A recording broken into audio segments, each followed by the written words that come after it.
Birla fertility and IVF Varanasi ने मनाई 3 वर्षगांठ। वाराणसी।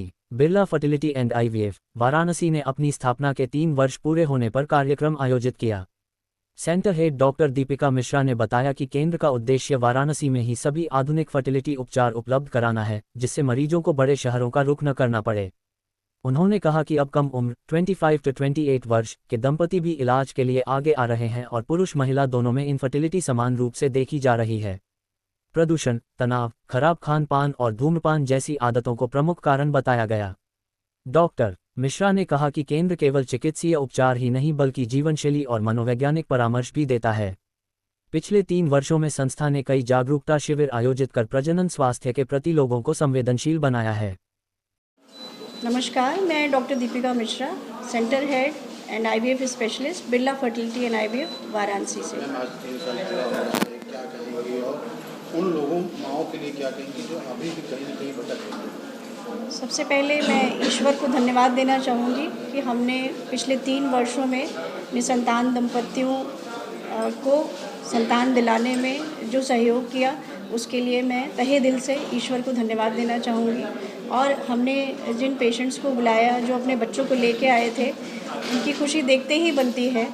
तो लगता है कि जो काम हम कर रहे हैं उसमें सफल हो पा रहे हैं। आगे भी यही कामना है कि इस काम को और अच्छी तकनीक के साथ और बढ़ाया जाए और पेशेंट्स के बीच में जागरूकता बढ़े, ताकि निसंतान दंपति जो स्ट्रगल कर रहे हैं और सही जगह पर नहीं पहुंच पा रहे हैं, उनको भी रास्ता समझ में आए। मैम, पिछले 3 वर्षों में तब आपके सेंटर कितने औसतन इसमें सिर्फ आईवीएफ नहीं है, बहुत सी हमारे पेशेंट्स नेचुरली भी कंसीव हुए हैं, कई आईयूआई से हुए हैं, कई आईवीएफ से हुए हैं। अगर ऑन एन एवरेज देखूं तो हर साल कम से कम 600 से 700 महिलाओं को संतान प्राप्ति हो जाती है। आसपास के जो जिले हैं वो पीएफआई तक कैसे पहुँचे हैं, क्या कुछ चीज़ें? देखिए, हम अपने समय समय पर अवेयरनेस कैंप्स भी करते हैं आसपास के ज़िलों में, चाहे जौनपुर, मिर्ज़ापुर, गाज़ीपुर, भदोई, भभुआ, सोनभद्र, इन ज़िलों में हम जाते रहते हैं और वहाँ अवेयरनेस कैंप्स होते हैं ताकि पेशेंट को जागरूक भी कर सके निसंतानता के बारे में, और जो फैसिलिटीज़ हमारे सेंटर पे अवेलेबल है उसको हम कम दरों में उन पेशेंट्स तक पहुंचा सकें जो इसके बारे में अभी तक नहीं सोच पाए हों।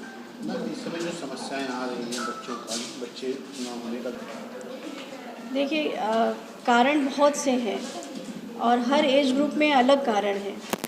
अगर हम इसको बांटें कि महिला निसंतानता किस वजह से बढ़ रही है, तो हार्मोनल प्रॉब्लम्स बहुत ज़्यादा बढ़ गई हैं। पीसीओडी की समस्या, एंडोमेट्रियोसिस की समस्या, जिसमें अंडे की क्षमता कम हो जाती है या ट्यूब खराब हो जाती है, पेल्विक इन्फ्लेमेटरी डिजीज़ेस, ट्यूब में सूजन आ जाना, पानी भर जाना या ब्लॉकेज, या बच्चेदानी के विकार, ये मुख्य कारण है जो कि प्रेगनेंसी में बाधा बनते हैं। अगर पुरुष निसंतानता की बात करें तो उनमें शुक्राणुओं का कम बनना और शुक्राणुओं का ना निकल पाना या उनकी मोटिलिटी, उनकी गतिशीलता या उनकी संरचना में विकार, ये भी बहुत मुख्य रूप से कारण है पुरुष निसंतानता का। इसमें खान पान या कुछ ऐसा? इसमें जो खान पान हमारा चल रहा है, ज़्यादातर लोग बहुत स्ट्रेस में रहते हैं। स्ट्रेस एक अलग फैक्टर है जिसकी वजह से सब कुछ ठीक होते हुए भी कभी कभी प्रेगनेंसी नहीं लगती।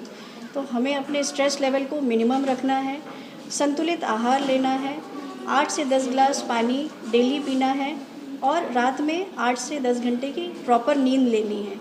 एडिक्शन या कोई भी नशा या धूम्रपान, इन सब का सेवन नहीं करना है, क्योंकि इससे भी शुक्राणुओं की हेल्थ पे असर पड़ता है। 3 साल के कार्यकाल में ऐसा कोई केस बताइए जिसमें आपको चांस कम ना हो, लेकिन का चांस हो गया और वो तो मतलब परिवार को बच्चा हो? ऐसे बहुत से केसेस हैं, कहूँगी एक ही नहीं है, बट अगर डिस्कस करना चाहते हैं तो एक पुरुष निसंतानता का केस था जिसमें एज़ोस्पर्मिया एक ऐसी कंडीशन है जिसमें कि शुक्राणु नील होते हैं। जब हम इजैकुलेटेड सेमेन को देखते हैं तो उसमें कोई शुक्राणु नहीं होता है। ऐसी कंडीशन में हम फिर टेस्ट कराते हैं कि शुक्राणु बन रहे हैं अंदर या टेस्टिस में भी प्रोडक्शन नहीं हो रहा है। ये जो पेशेंट पर्टिकुलर जिनकी मैं बात कर रही हूँ, इनका शुक्राणु बन रहा था परंतु ब्लॉकेज होने की वजह से निकल नहीं पा रहा था। इसको हम ऑब्स्ट्रक्टिव एज़ोस्पर्मिया कहते हैं। इस केस में महिला भी, उनका भी ट्यूब डैमेज थी, उनको भी नेचुरली प्रेगनेंसी नहीं हो सकती थी। तो हमने आईवीएफ पद्धति से टीसा किया, टेस्टिकुलर स्पर्म एस्पिरेशन, और महिला के अंडों से उनके स्पर्म को मिला के भ्रूण बनाए। उसके बाद लैप्रोस्कोपी द्वारा महिला के ट्यूब को सही किया। फिर तत्पश्चात हमने फ्रोजन एम्ब्रियो ट्रांसफ़र किया। आज उनके 2 बच्चे हैं।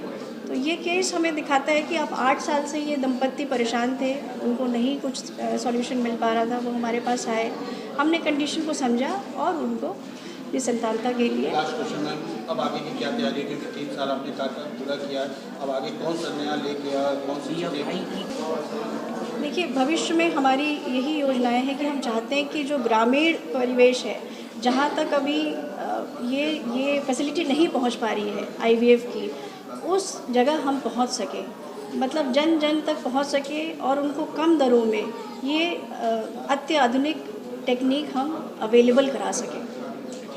मैडम, स्पर्म फ्रीजिंग का क्या सिस्टम है, वो क्यों किया जाता है? सीमेन फ्रीजिंग के कई कॉजेज़ हो सकते हैं।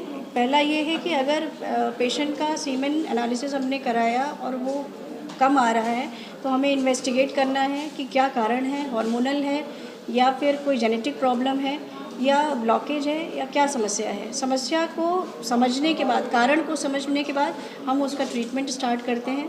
अगर ट्रीटमेंट के बाद भी लगता है कि ये शुक्राणु उतनी तेज़ी से नहीं बन पा रहे हैं जितना बनना चाहिए, तो हम उन्हें फ्रीज़ कर सकते हैं फ्यूचर के लिए। अगर पेशेंट अभी प्रेगनेंसी नहीं करना चाह रहा है या डिले करना चाह रहा है, तो हम सीमेन फ्रीजिंग अवश्य करा लें, क्योंकि बाद में ये और भी ख़राब होने के चांसेस हो सकते हैं।